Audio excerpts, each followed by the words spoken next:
my internship said that you have great aptitude skills. Why don't you do an MBA?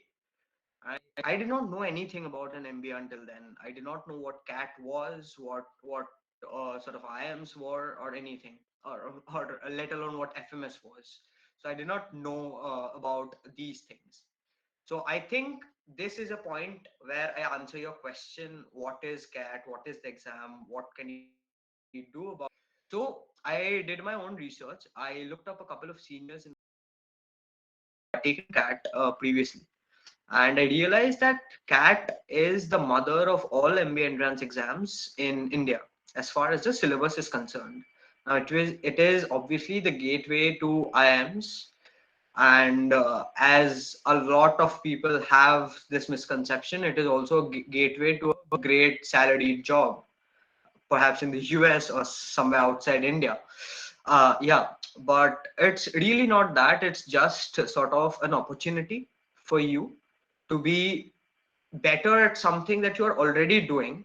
Like I will explain this with my own personal example. So when I was doing coding, I was solving a customer problem, right? But I did not know what customer problem I was solving. I was just writing a piece of code that perhaps my team wanted me to write. But after doing an MBA, if I do a project management course, I would know what the entire project is. So it's an opportunity, right? It's sort of broadening your perspective. And CAT is the gateway to that opportunity. Now, that is the philosophical point of view. The practical point of view, it is an MBA entrance exam, which you write.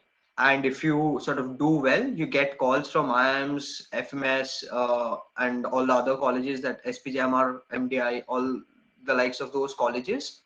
And then you give interviews, you get into the colleges, and yeah, that's what the process is like. Now, as far as the exam is concerned, it consists of three parts: VRC, DILR, and QA.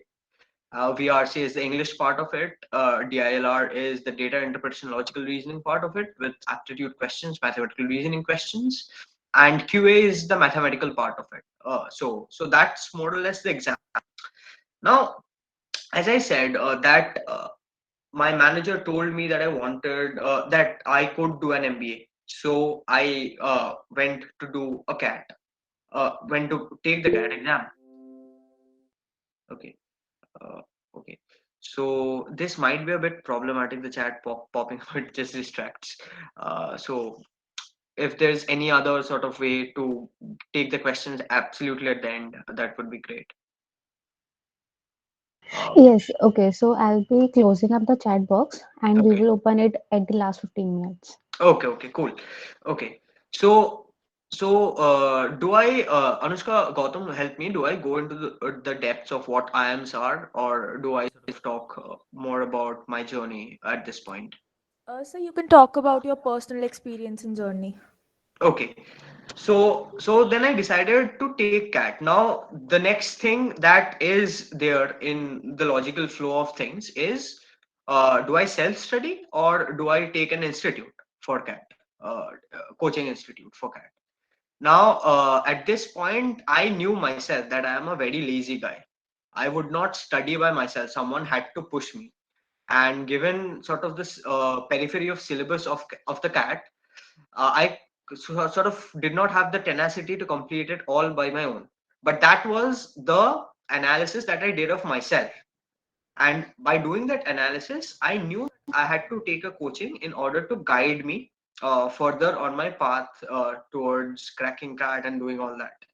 So I ditched the option of self-studying, but that's an option as well for those who have the self-discipline to keep willing themselves on, keep that competitive mode on. That's an option for themselves, but it was not an option for me. So I talked to a lot of my college seniors, and a lot of them were studying at KDA Launcher, which is one of the top institutes when as far as CAT is concerned. And I also decided to enroll for the course. And going there gave me sort of a better perspective about the exam itself, because I am someone who does not do anything just for the sake of it, but I have to know the reason behind why I'm doing certain things. So if I'm solving a VRC paper in CAT, I know I have to know what is the point of solving that question. Now, enrolling in an institute, talking to the tutors there, they're very frank, to be honest, gave me that perspective of what the CAT paper was all about, what I needed to focus on in order to sort of build on my strengths and weaknesses. And now, at this point, from my inferiority complex, I was overconfident. Both ranges of the spectrums, which are equally harmful. Now, I thought that, okay, this is class 8, 9 level maths. I'm an engineer. I've prepared for JE. I'm going to walk all over it. And then I took my first DCAT, a mock called DCAT, 18 months from the time I took the actual CAT. So this was in 2019, before COVID was a thing. And one of the questions that were there in the form is, when did I start preparing, or when is the right time to prepare?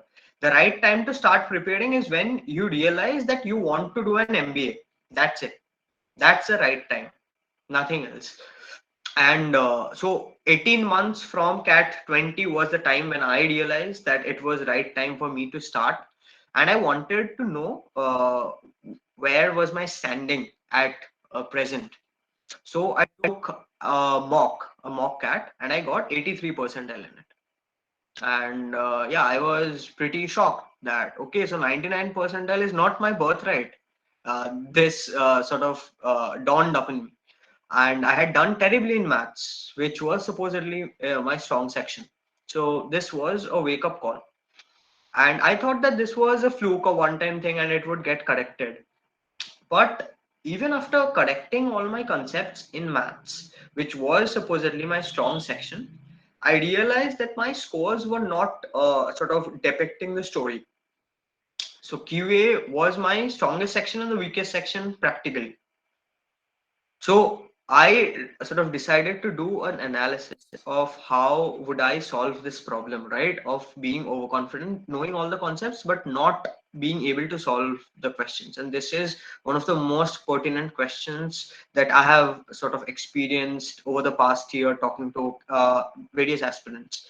All of them suffer from this, and perhaps when you guys would be on your way to prepare, you would also be suffering from a similar problem. So here's how I solved it. I did a 5 mock moving analysis in which I focused on two factors. One was time and the other was accuracy. So there was this sets of questions. I sort of noted down the time I was taking to solve the question and whether I was solving the question accurately or not. If I was solving the question correctly, but I was taking too much time, that is more than 2 minutes of time solving that question, that means I am in a sort of middle zone where I have to practice a lot on that topic in order to get that question correct faster.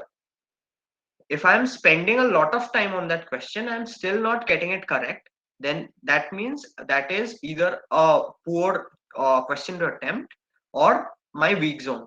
So I have to sort of brushing up on my concepts on that front. And if there is a question which I am getting correct and getting correct fast, then that's my strong zone. I should be attempting more questions from that section during my paper. So this is an analysis that I did very early on. Say this was 12 months from CAT. So once I had this analysis at hand, it was sort of a cakewalk for me then to, it's just like a Venn diagram, right? You guys know what a Venn diagram is. The universal set is the CAT syllabus.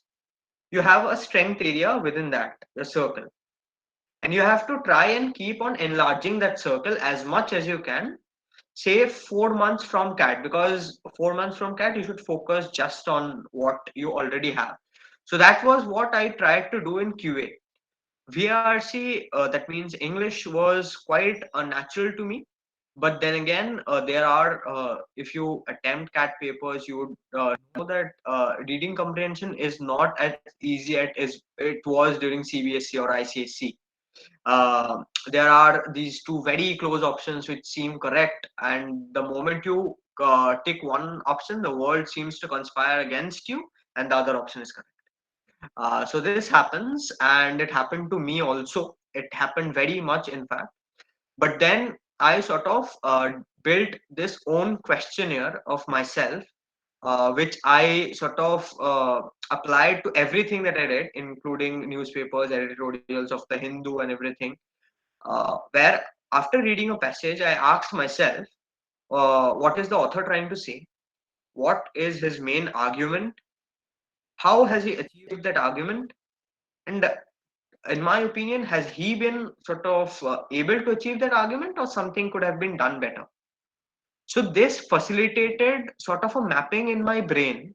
As I went on doing it, it became second nature to me. So what happened is, with practice, when I was reading a passage, involuntarily those questions were being answered in my head, and sort of a mapping was being built, which made it very easy for me to answer the questions then, because inevitably all the questions that cat asks are in and around these four questions only. So that is what I did in order to improve on my score in DI in VRC. And coming to DILR, it was a nightmare for me from the beginning to the end. I did not score well at all in DILR and CAT also. But the one thing I did is I did not sort of give up on DILR. I practiced more and more and more, and that sort of made sure that DILR did not ruin my entire paper. I will come to my D-Day story later on in the webinar, which is no short of a movie. You would see why I'm telling you that. So that was more or less my prep journey as far as concerned.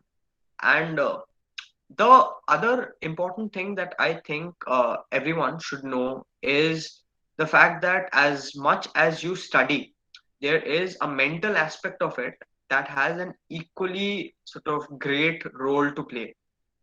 Now, why am I telling you that? So we were this group of six people who are preparing for CAT, and among them, two of us actually cracked CAT, and two of us did nothing different other than do just one thing. We believed that we could get into, say, an IMA or an IMB or an FMS. The other people believed that this is not possible for us from a third tier college which nobody knows.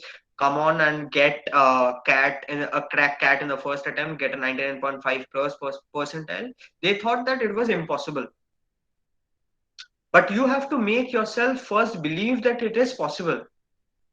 Otherwise, you would repeat the mistake that I did in my JEE, that I thought IIT scare me off. That is why I started with that story. I felt that I do not deserve to be there. First, you have to sort of believe that you deserve to be in the corridors of an IIM Ahmedabad, in the launch of an FMS. Only then will you sort of get there. Otherwise, you won't.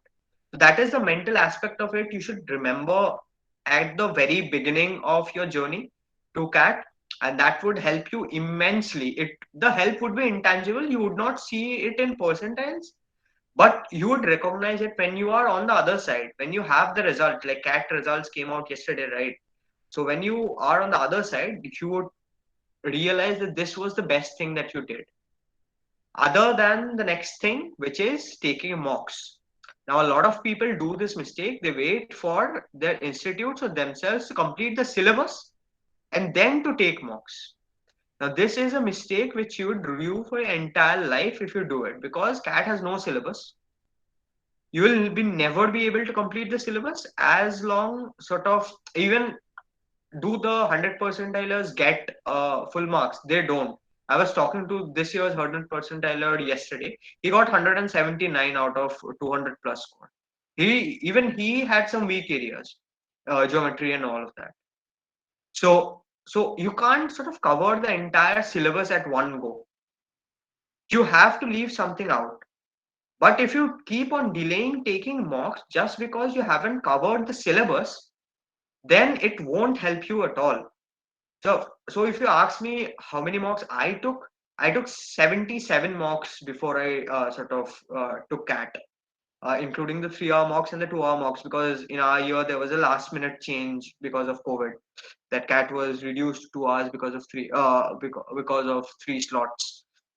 So that was a thing. And this is the one single most important thing that I want you to take from this session, is that you cannot sort of ignore mocks when it comes to cracking CAT. If you take over 50 mocks, it's almost assured that you would get 99 plus, because you know your strengths, you know your weaknesses, and come the exam, you would only attempt your strength. And trust me, CAT is an exam, perhaps the only exam which tests you on your strengths rather than your weaknesses. Suppose somebody has its strength only in geometry and algebra, only in arithmetic and algebra, he would be able to solve 14 questions then and there. That's a 99 percentile in maths then and there, right there, if you solve 14 questions correctly.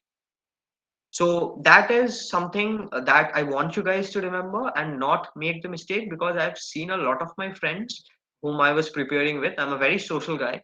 So I was preparing with a lot of my friends, and all of them sort of made the mistake apart from the two or three. And those who took enough mocks inevitably got 99 plus. I can guarantee you that. If you take enough mocks, nobody can stop you from getting a 99 plus percentile. Now, once you get a 99 plus percentile, okay, so at this point, I want to ask Anushka or Gautam, if the students have any questions regarding CAT at this point, they can ask, because I would be moving on to the interview part then. We will be having the Q&A round at the end only. If Okay. you want to take up the questions right now, then we can turn on the chat box for like 5 minutes. Yeah, that's totally fine. All the students can unmute Yes. themselves or ask the questions if they want to. Yes, I have opened a chat box. Also, you guys can unmute yourself. Excuse me, sir. Yeah. Sir, I have one doubt. Like, how many sectional tests have you given in your time? So, Nitkarsh, I think it is. Am I Uh, pronouncing your name correctly? yeah, it's correct. Yeah, hi Nitkarsh. So, what happened is that, as I told you, that I was pretty strong in VRC, right? But I was not that much strong in DILR. So I realized that I did not have to put that much effort in VRC. So I took less sort of sectional tests in VRC, but more so in sort of DILR, because I had to improve my sort of decision making when it came to choosing sets. Because one wrong set and your paper goes down the drain. So yeah, I took a lot of sort of sectional tests. I cannot really quantify that for you, but I took a lot of sectional tests when it came to DILR, which was my weak section, as compared to VRC, which was my strong section. And in QA, I sort of took a lot of sort of sectional and topic tests beforehand, while I was suffering from that problem of concepts not getting converted into scores. But later on, I sort of ceased to take individual sectionals and focused more on entire mocks. Okay, sir. Thank you. I got the idea. Okay, thank you.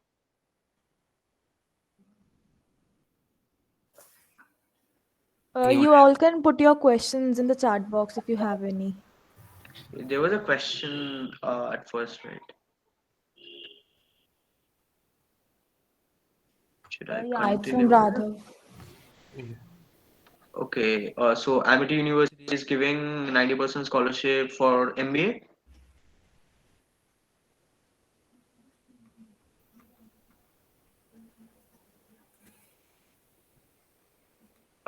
Yeah, bro. So you can go ahead with the 90% scholarship, but I don't think Mackenzie, Bain, or BCG visits Amity.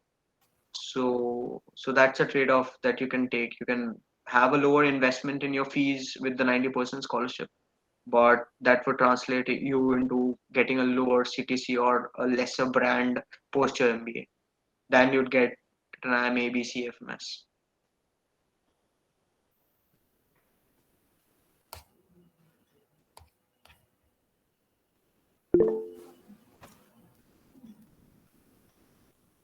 Hi Palak. So the thing is, there is no single right time for starting to prepare for CAT, because my best friend started just 3 months from CAT and he ended up getting a percentile of 99.92. But one of my friends have had been preparing for 24 months and he ended up getting a percentile of 95. So it's just about you understanding when to do an MBA, knowing what your strengths and weaknesses are, and at the end of the day, it all boils down to sort of improving that strength area, enlarging that strength area as much as you can. So if you feel that you can sort of give your best attempt 12 months from CAT, then it's a good time. Otherwise, if you feel that, okay, I'm a slow learner and I need more time, like I felt, because I was playing sports all over my UG. In fact, in my I'm Calcutta interview, seeing my CV, the first comment that both the professors made was, it seems that your BTech in computer science engineering was your extracurriculars and your sports was your UG. So that is the comment that they made. So if you are a slow learner like me, focusing on a lot of other things, then you can sort of take more time as far as that is concerned. Yeah. Which book is preferable for CAT preparation? Well, I bought Arun Sharma books, spent a lot of money, which I should not have, because see, CAT sort of updates its questions year by year, and to me, in my opinion, I feel that Arun Sharma books are a bit sort of backdated. I found CL materials more reliable than that. CL and IMS materials more reliable than that because they update their question bank every now and then, and also they provide you with sort of a dashboard type of thing, both IMS and CL. I don't know about time because I haven't sort of come across it. They give you a question bank which consists of topic tests, sectional tests, concept videos, full length mocks, past year papers. So you really do not I really did not sort of have to refer to any other book rather other than those. So yeah, that is more or less the thing. Okay. The next thing is uh, MBA after corporate exposure or before it, which is better? Okay, very pertinent question. It was there in the form also. The thing is, it can be a difficult option. I chose an MBA before corporate exposure because I felt I was up for it. I was already sort of leading a lot of sports teams, managing a lot of fests in my colleges and everything. So I felt I was up for managing people at that point in time. But if you sort of want to get into, say, a product management or a project management roles in likes of, say, Microsoft or Atlassian or Google, then or a general management role in, say, a JSW or an RPG, then it is maybe advisable to have a bit of work experience, because these companies have this inherent criteria of sort of giving out shortlists to work experience professionals there. So that's a point. But other than that, I think most people say that you can sort of get the maximum value out of MBA classrooms once you have faced the problems outside it. But I choose to look at it in a different light. So these work experience professionals, they have made certain mistakes, right? Which they would not be making after doing an MBA. So if I am good friends with them, if I am exposed to their knowledge before I go into my corporate life, I am getting their experience. I'm drawing from the positives of their experience without wasting my time. So that's how I sort of choose to look at it. So at the end, it all boils down to how you look at it. I hope I answered your question. So where from you did you career launcher? I took my coaching from career launcher.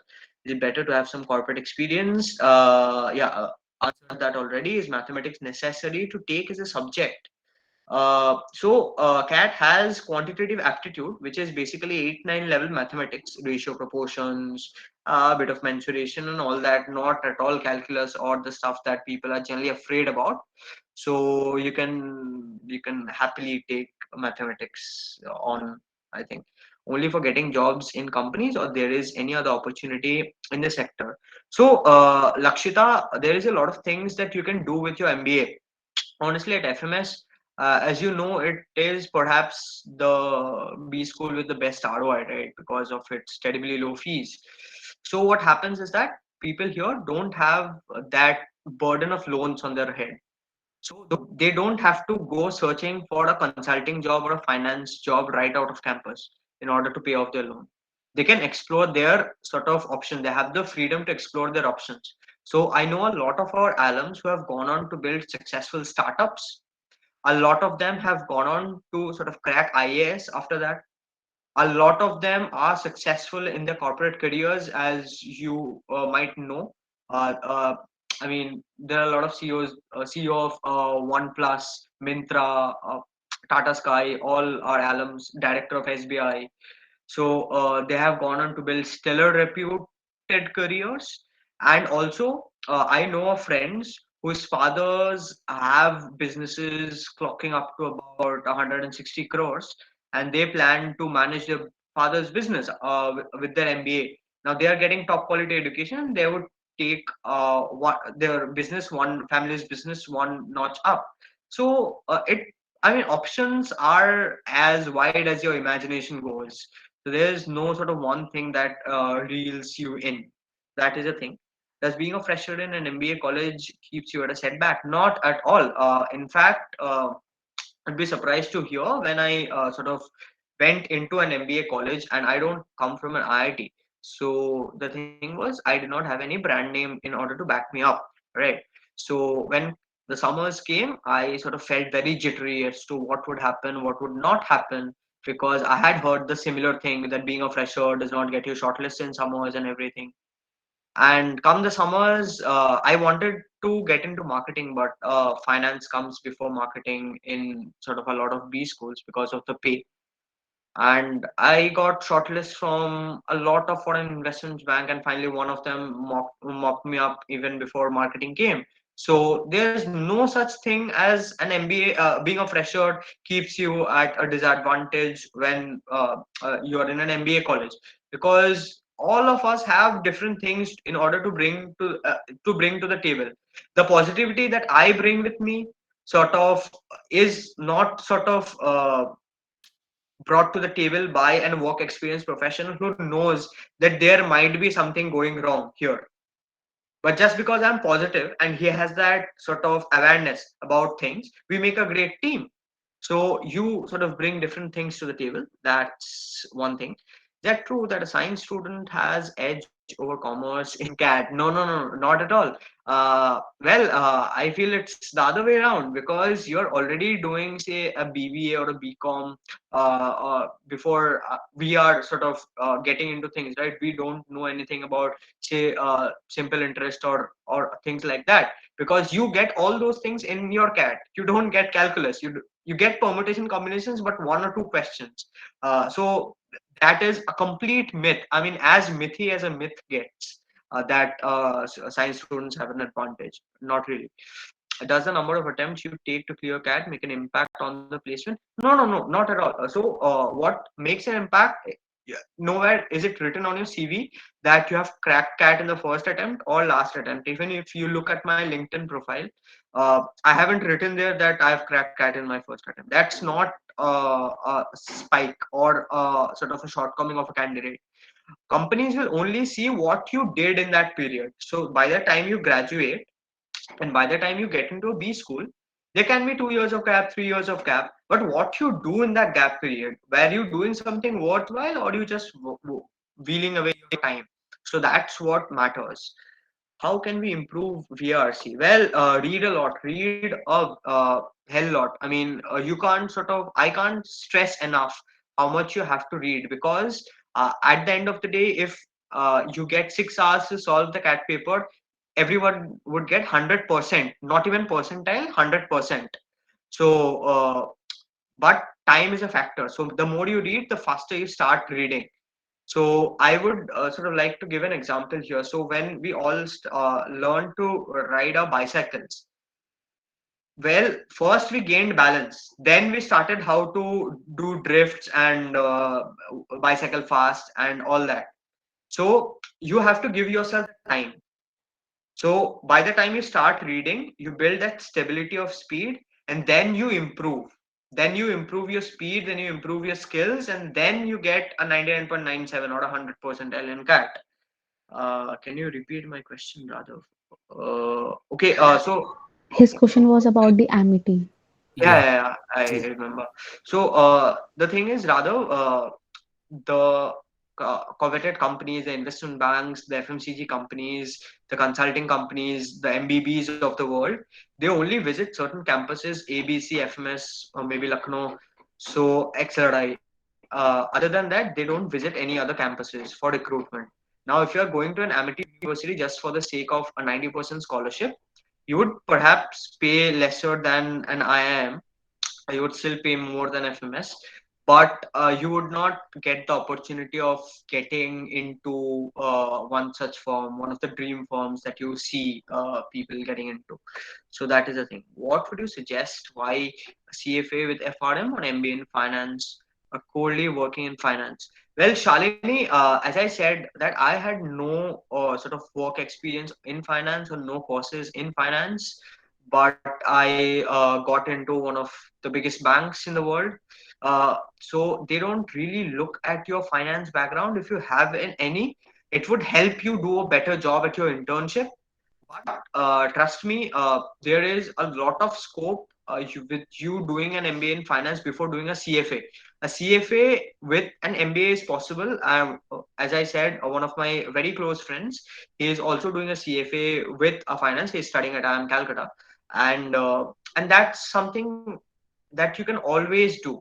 So yeah, that's my 2 cents on it. MBA plus BTech, NSUT Delhi, MBA MTech offer from Amity, getting an offer from Amity too. Oh, okay, okay. Well, that just boils down to your career priorities, Radav. What things can we read to improve our VRC? Well, I read a lot of storybooks because they give me the thrill. I wasn't thinking about cat when I was reading storybooks, to be honest. But looking into cat, I sort of started reading the Hindu, which I sort of liked a lot because it's slightly opinionated towards the left, which goes by my taste. So I read Hindu a lot during my preparation days, and that really helped. So I think we have reached the end of the question. Okay, how we could land a finance internship? Well, I did not try for a finance internship when I was a UG student. So I'm not sure how much I would be able to help you with that, Shalini. I'm sorry. Is new items worth joining? I'm not getting into talk. Well, Devanshu, it all boils down to what your profile is. If you have a profile that could help you get a great sort of internship or anything, then you might sort of wait because the companies that come at top IIMs do not come at the newer IIMs. So if you can take that chance if you have a good profile. Besides CAT exam, how did you crack interviews? Yeah, Sakshi, that's the part that will we will come to now. Is it better to? Oh, okay, so uh, again, Pragya, I have no idea about that. MBA in finance or MBA in human resource? People say finance is more popular than HR. Well, कुछ तो लोग कहेंगे. Uh, uh, yeah, and that line. Karishma, it just boils down to what you want to do in life. If an MBA in finance is what you seek, then if you're good with numbers, if you love trading and if you love sort of dealing in trade finance or corporate finance and MBA in finance, if you love dealing with people, and trust me, while I was in UG, I had this very common misconception that MBA in HR is all about Rangoli. It's not. It's not. It's a lot more interesting than that. You would realize once you get into an MBA college. So MBA in HR is equally well. Okay, so yeah, let's proceed. We'll take the questions later on. Vasudha, I think we can close the chat now. Yes, I'll do that. Yeah, yeah. Okay, so coming to the next part of it. Well, if you look at the criteria of all the IIMs, then you would realize that CAT is only half the job done at best because they give 50% weightage to CAT score or 40% or 30% depending on the college, and the rest they give on personal interviews. Now, how do you go about cracking a personal interview? What kind of profiles do you need to have in order to crack your personal interview? Right. So, this is a question that frequently comes up in conversations. So, firstly, talking about the profile, do you need to have a stellar profile? No, not at all. I did not have a stellar profile. But the one thing that you need to have is one field of interest that shows. Like if you look at my CV, you'd know that इस बंदे को खेलना पसंद है. So you have to have such an interest that you can talk about with people. I had in my FMS interview, I had a chat with one of our professors. He was taking my interview. I had a chat about marketing for half an hour with him during the interview, when the others averaged 10 minutes to 15 minutes of interview time. That was not at all an interview, it was a conversation. So if as long as you have one topic, you can have a conversation upon, and as long as as you have that presence of mind to be able to direct the conversation to that topic, as long as you're a good speaker, you don't need to care, because all they are looking for, these professors, trust me, are taking interviews for 23 years. So if you go and bluff them, if you I mean see, these IIMs call their alums to take interviews. Now if a 23-year-old econ graduate walks into a room and sees Arvind Subramanian sitting in the table, or a Raghuram Rajan sitting in the table, do you talk about economics with him? Is that the brightest move? It is not, right? What would you say to the chief economic advisor to the government of India? You can't say anything. So the thing is, you have to have one forte that you can talk about with anyone in the world. Even if Bill Gates comes to your interview, you can talk about it with him with equal confidence and equal courage. We are equals at this table. Once you make sure that the professor knows you know your sort of stuff, well, see, nobody can stop you. I told you that I converted all the interviews except I am Calcutta. I did not convert because the professors I felt had an upper hand, because they were asking me algorithm questions, and yeah, as I told you, I did not study computer science. So I studied, but I did not study. It's Heisenberg's computer science. So I sort of could not answer their questions, and they had an upper hand. So I did not convert. As it's as simple as that. So that profile question, have one thing that you can talk about in all your interviews. Now, yeah, that's the profile part, and the next part would be how to sort of go about conducting yourself in the interview or anything. So, see, they would not ask you anything that you don't know.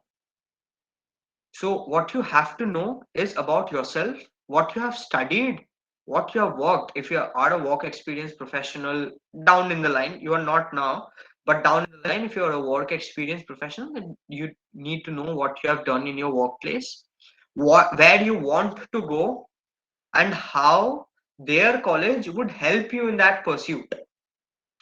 This is the only trail of thought that you have to have clear, that I am here who I am. I have these strengths, these weaknesses, I have these dreams, and your college can help me achieve my dreams by this process. Bus, that's it. That's your interview right there.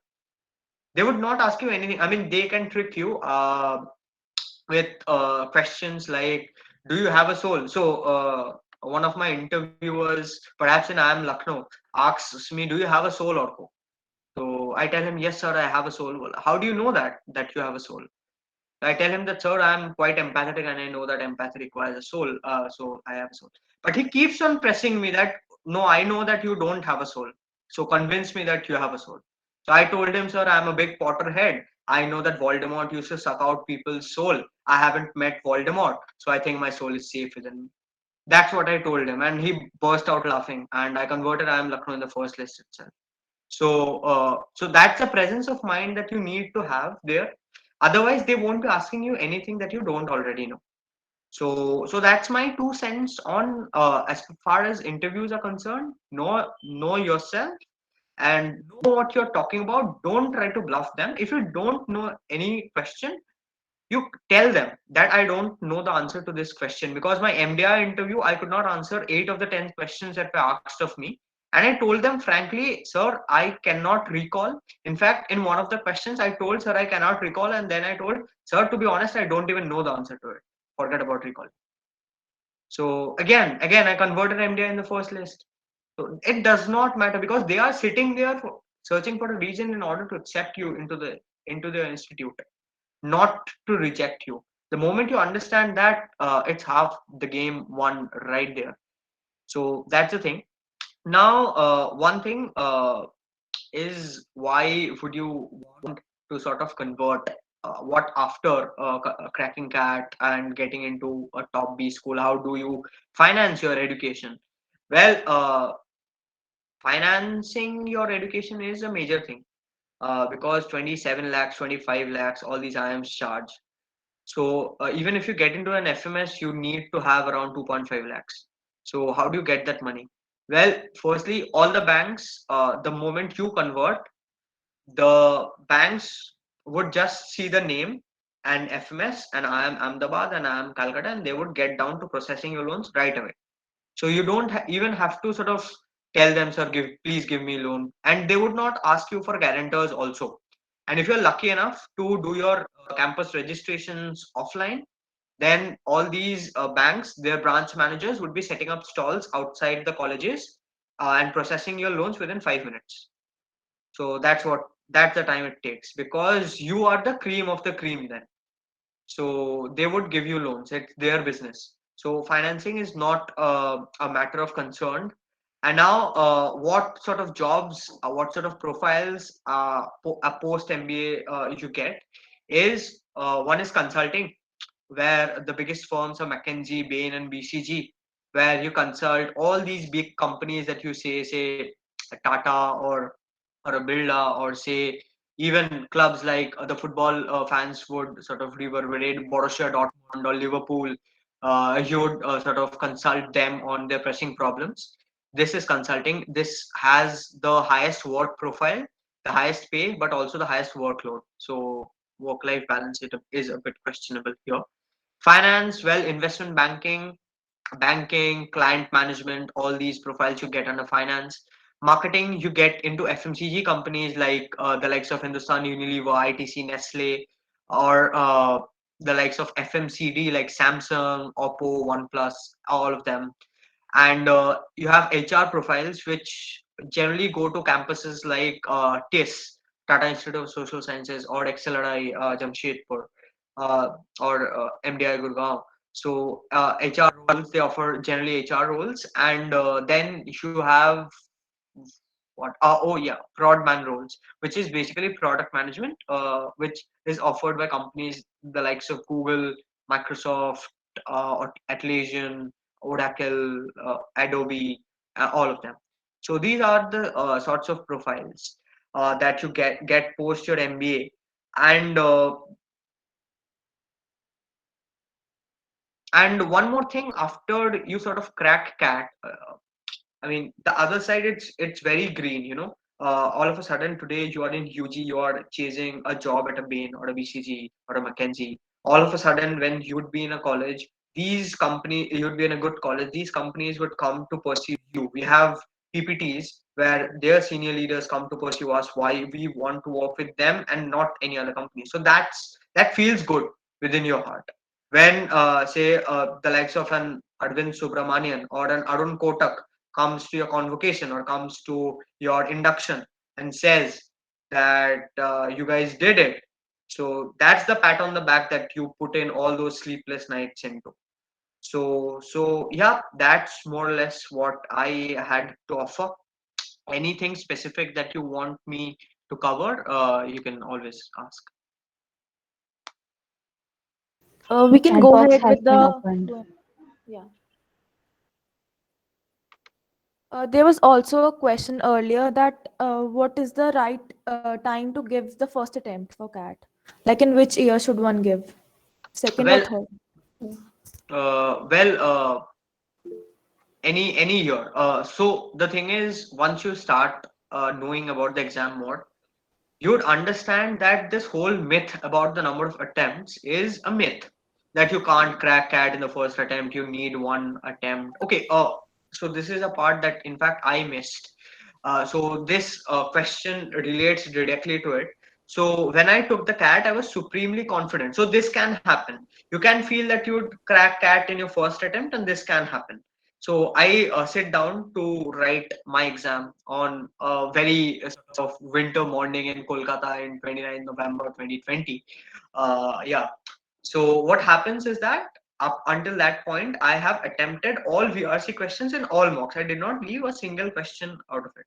Come the D day, I can't attempt an entire passage consisting of 5 questions. I leave it. So that's a setback right there. Come the DILR section, I flunk it. First 30 minutes of the 40 minutes of allotted time, I do nothing. And maths was also average. So in the end, when I came out of the exam hall and my father asked me what sort of did you do, I told him कि 99 तो हो जाएगा, but DILR का sectional नहीं clear होगा. So I was that underconfident. So you feel that you have all the plans in at point. You have worked hard for all those attempts, all that serious attempt, whichever attempt it is, the serious attempt matters, and then cat will throw every plan right out of the window. Do you know what saved my attempt? In the last 10 seconds, I unchecked one of the DILR questions that I had checked sort of by Tukka. I unchecked that just hoping that I would not lose out on negative marking. And when the CAT results came out, I got to know that I had cleared the DILR cutoff of most colleges by just 1 mark. And that 1 mark was the question I unchecked in the last 2 seconds. So that is how sort of unplanned the things would become. So there's no point of planning your attempts, like second year में एक attempt दूंगा, third year में फोड़ूंगा, fourth year में superstar college का, ऐसा नहीं होता. मतलब कि so when you realize that you want to do CAT, start giving your serious attempt then and there. Well, again, the result does not matter. The process does. If your process is correct, if you are doing your best in your third year, then you'll crack CAT in your third year. But don't do your best in your second year, because then you would not gain an admission because you haven't yet completed your UG. No point getting a 99 percentile and I am Ahmedabad convert and then sitting blank because you haven't completed your UG. So you have to complete your UG because before you go to your PG. So that's answer. More questions, I hope. There was also one more question that is CAT more competitive than GMAT? Well, I haven't taken GMAT, but as far as I know, if you are preparing for CAT, and India is one of the most sort of competitive countries that you can live in. So if you are well prepared to get a 99.5 plus percentile in CAT, I don't think that anything would stop you from acing GMAT. The essay and everything is a separate sort of ball game. So that's it. There's a question in the chat Yeah. box. How your experience at working in investment bank? Like, what was your day-to-day work? Well, my summer internship hasn't started yet. It would start in April, May. So yeah, that's it. I mean, I haven't worked, and I'm looking forward to it, to be honest. Minimum percentile required for ABCL and FMS. Well, that depends on your category, your gender, your educational background. So worst case scenario, you are a gem fresher like me. uh, I got 99.68. A did not call me, B did not call me because I did not have work X. C called me. C's percentile, last percentile for a gem fresher was 99.67. L called me. I converted L. I think it was around 99.2. FMS obviously called me, and FMS's last gem fresher percentile was, I think, 99.4 or something. Yeah, so that's it. How to build a good profile for cracking ABC? So yeah, I answered already. So okay, Mohammed, I'm really sorry, but I don't know that much about IPMAT. What is the preparation strategy for GD and VAT? Okay, Vatsal, that's a very good question. So, firstly, you need to read newspapers, as I told you. That would help you both in your VRC and also in your GD and VAT preparation. So, I don't think if you have taken the CAT this year, then you would have GDs because obviously COVID. A lot of people don't or have GDs in an online mode. And when it comes to VET, and Ahmedabad will have AWT, which is a separate ball game. You can't really prepare for it. You have to be highly analytical. And the other colleges that might have VET will give you a generic topic. Like my VET topic for SP Jayamad was the farm laws, my 2 cents on the farm laws. So you have to keep in mind that firstly, you need to sort of know the major things that is happening around you, and your sort of perception cannot be biased. You would have the facts, you can have an opinion, but that opinion has to be backed by facts. So what I did in farm laws was I wrote down what sort of the laws were, what are the positives and the negatives of the laws, and why I thought it was good or bad, and how it could be improved. So that is why people would hire you to improve things, not just to write down facts. So that is how you structure a VAT, but all this would come only with preparation about how you sort of do in your preparation days of reading newspapers and everything. Integrated program in management from IIM Indore. Okay, I think you're talking about the 5 year program. Is that it? A moment. Yeah, he's talking. Yeah. Okay. So the 5 year program, one of my batchmates at FMS is from that 5 year program. I think that starting in the starting years, you after 3 years or so, you get an option of changing your college. I mean, like that guy dropped out of Indore and came to our college. So that's that more or less. And when I can talk about I am Indore, as far as the placements and everything goes, see, it has a huge batch size. You can sort of read anywhere, and a huge batch size means that there will be a lot of competition during placements. So, and sort of companies generally give preference to PGPs who come take the CAT and get in, rather than the lateral entries or the other college students. Same with IIM Kohicode. IIM Kohicode has a bunch of program going there, right? But their main program where the companies hire from still remain the PGPs. So yeah, that's it.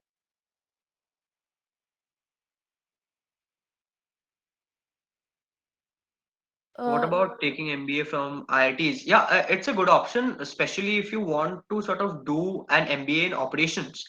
Then IIT Delhi, VJ SOM, which is IIT Kharagpur, is pretty good. In fact, NITI also. Uh, SJ SOM, which is IIT Bombay, is good for everything. I think it's a great sort of backup option to have. SJM SOM, IIT Bombay. So yeah, they are pretty good, and you get good placements and everything, and obviously you carry the IIT tag, so it's a good option. Yeah, there was one question that how can one prepare without any coaching? Like, what's the strategy? Okay, as I said, my best friend, he prepared without a coaching, and I talked to him. So what I realized is that the first thing that he did is he took out the syllabus of CAT, which is basically you get a rough syllabus of these maths syllabus is there. These are the types of DILR things and everything. And then there is a syllabus, a fixed syllabus for maths only. So you calculate the weightage of the chapters. Like arithmetic and algebra have the maximum weightage in every year's paper. So you find out the weightage, and then you start preparing on your own, and you keep up that discipline of enlarging your strength areas and taking mocks religiously every week, every twice a week as you near CAT. So that's the thing that happens there specifically. there was also one more question that is it mandatory to do internships in the first year of pursuing MBA? Yes, it is. In fact, if you get into top college, you need not worry about getting an internship. It is solely the responsibility of the placement cell, who would be inviting companies on campus, and there would be a dedicated placement week. But this is true only for the top 5 to 6 colleges. there would be a dedicated placement week where all these companies would hold their processes, and they would give out internships with very handsome stipends. Yeah. So if you have any other questions, you can just uh, speak up or type in the chat box, or else we Should can we go conclude. for different internships in our first year in UG? Well, you can do sort of whatever you want in your UG as long as you can weave a story around it. So, if you ask me why MBA before my sort of the entire thing, I would have my story would go like somewhat like this. Okay, so I had an interest in this domain beforehand, but I went to do this digital marketing internship in my winter semester in the first year of my UG. But there I realized that I did not have sort of the knowledge that one would require in order to excel in marketing. So I came back, did a couple of courses in marketing, and applied that knowledge in order to sort of promote college fests, college level fests, business fests of I am Bangalore and everything. And I was a very good performer there. So that gave me the confidence in order to build a career in marketing. So see how I used my internships, the courses as I did that I did in order to weave a story. So as long as your internships fit into that story, and as long as the internships give you a better insight into what you really like doing, I think you can do whatever you want with your time in UG. It does not really matter in the MBA context, as long as you're doing something and not just chai sutta.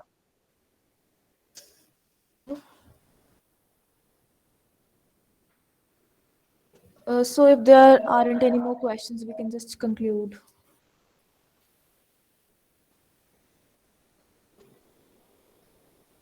Okay, I don't think there are any more questions. So I have yeah, a question, that's sir. more or less. Okay, yeah. Go on, Yeah. Vatsan. Sir, which is the strategy is best? Either to try for various internship and gain various knowledge of the internship, or to stick to one internship and try to get the maximum of that internship. So which is Uh, okay, so you are talking about that whether you should do multiple internships at the same time or focus on just one internship. no? I'm asking that is it better for IIM that we should try various internship, or we should keep one internship for more years and gain specific like experience. Okay, is this when you get into a B school? Yeah, yes. Okay, see, the thing works like you can do only one summer internship. But if you can get off campus internships and life projects, that's good to do. Now, if you are clueless about what you want to do, like you are a fresher getting into an MBA, you don't know whether you want to do marketing or you want to do finance. In that case, the best thing to do is you get one internship from, say, a finance company through your placement cell, and that is sort of, if you get into a good college, that would be an internship with over six-figure stipend, right? So you cannot be doing other internships simultaneously because it would be equally demanding as far as time goes. But in order to explore your options, what you can do is before the internship you would have significant amount of time, after the internship you would have significant amount of time. So if you feel that I want a flavor of how marketing is, or how project management is, or how consulting is, you can always hit people up on LinkedIn, or look out for sort of opportunities on LinkedIn, and get sort of off-campus internships or life projects, which would give you an exposure to other domains as well. Besides the domain that you would be summer interning in, but summer internship is very important as far as your sort of your MBA course goes. I hope I answered your question. I heard doing this internships adds up to a profile, not from your India content, but the viewpoint of campus placements.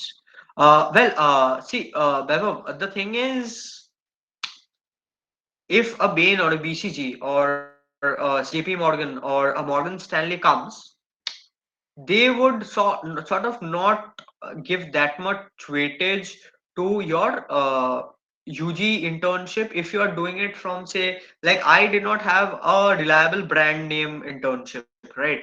I did this thing for a content platform, I did this blogging thing and everything, but that did not really matter. They would judge you on the basis of other things. So it will add up to your CV. No doubt it will fill your CV, because once you come to campus, you would feel that अरे कुछ नहीं किया मैंने जिंदगी में, क्या लिखूं मैं सीवी में, मेरे तो हाफ पेजर पड़ा है CV. You would need to build this entire master CV, which is a separate thing. So in that thing it helps. I mean, doing internships always help. I mean, क्या ही कर लोगे नहीं करके, maths देख लोगे, कुछ बैठे बैठे सो लोगे, कुछ इंटर्नशिप कर लो भाई. तो वही है. When we are given to choose whether to an MBA, Lakshita, again, there are which give you option beforehand, like SPJMR. In SPJMR, you have to pick your specialization beforehand, and in other colleges like all the IIMs and FMS, you can take your year, the first year, to sort of weigh your options, and then in the second year pick your electives according to your sort of wish. And in any case, you are not given an MBA in finance, HR, or anything. You are given a master's in business administration. That's it.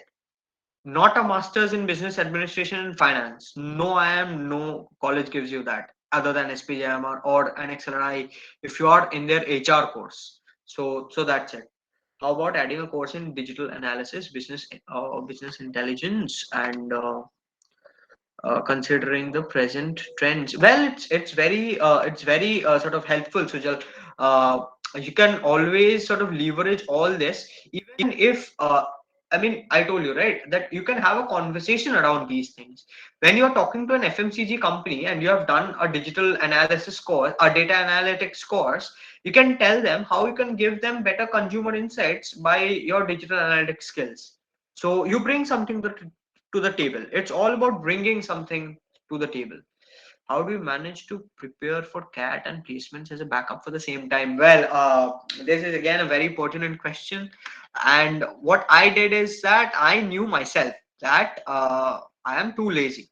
If I have a job, I will give up on my CAT prep, because job अगर है तो why stay up all the nights? Why put in the hard work? पैसे तो आ जाएंगे. So I did not sit for campus placements. I did not do anything. I prepared only for CAT. But that is not something that works well for all the people. You have to understand what works for you. If you feel that having a safety net in the form of campus placements will help you prepare for CAT, then obviously you need to have a backup option. In that case, just try to get that backup as fast as you can. Try to convert the first company that's on campus. That's it. And focus on your CAT prep. How to set a 3-year strategy for CAT? Well, 3-year strategy for CAT would be too much, I think. But what you can do is you can start reading newspapers. You can start doing internships. You can start sort of building your own personal brand. That I am a marketer, or I am a finance guy, or I am someone who can get things done. Well, that's my brand in my college, that I am someone who can get things done. I'm a no particular field guy. Uh, so build that personal brand and just explore your interest, what interests you. So the fact that you are sitting in this webinar in your first year says that you are serious. So you might as well make good use of that time you have. Does IMA require work experience? No. I know a lot of people who converted as freshers. So yeah, IMA does not require work ex. As you said, one should have something universal to talk about in the. Can you give us examples? Well, Vasudha, it's for me. It was cricket. It was cricket all around. I spoke about cricket, yoga, gymming, weightlifting, and all of that. Harry Potter and all of that with my interviewers. So that was my interview. You believe it or not, they did not ask me anything regarding business or computer science.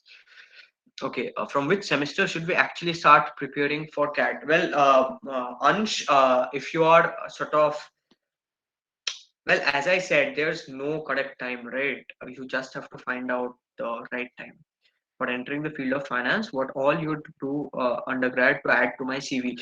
Well, you can try out trading. You can try out trading courses on Coursera. There are very good trading courses, like say uh, the one by ISB. They have an entire portfolio management course by ISB on Coursera. So you can do all that. That would add value to your CV. Anything difference between PGDM and MBA? No, no, no, no, no, no, no. There is no difference between PGDM and MBA. It's the same thing as any two thing. I mean, chai and tea are the same thing, right? So PGDM and MBA are also the same thing. Some college give diplomas. PGDM is postgraduate diploma in management, which is a diploma, and MBA is masters in business administration, which is a degree, and that's the only difference. And honestly, when you come to the MBA scene, a degree or a diploma does not matter. The only thing that matters is how good a relation your college has with the corporate world, and which companies come to campus, and what is the brand of your college. So that's the only difference, nothing else. Mayank.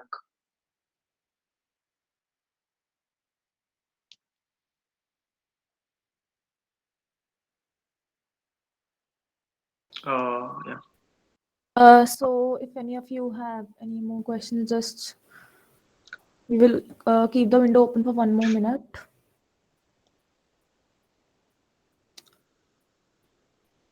Okay, so we can just conclude. So thank you so much, sir. It was great having you with us today, and it was a very informative and intellectual session. And we hope to have you in our future sessions too. Thank you so much. Well, it was a pleasure. It was a pleasure, Anushka. Thanks, Anushka. Thanks, Gautam. Thanks, Nishta, for coordinating. Thanks, Vasudha, for emailing. Well, LinkedIn profile. Just hang on in the chat for a minute. I will just drop my LinkedIn profile.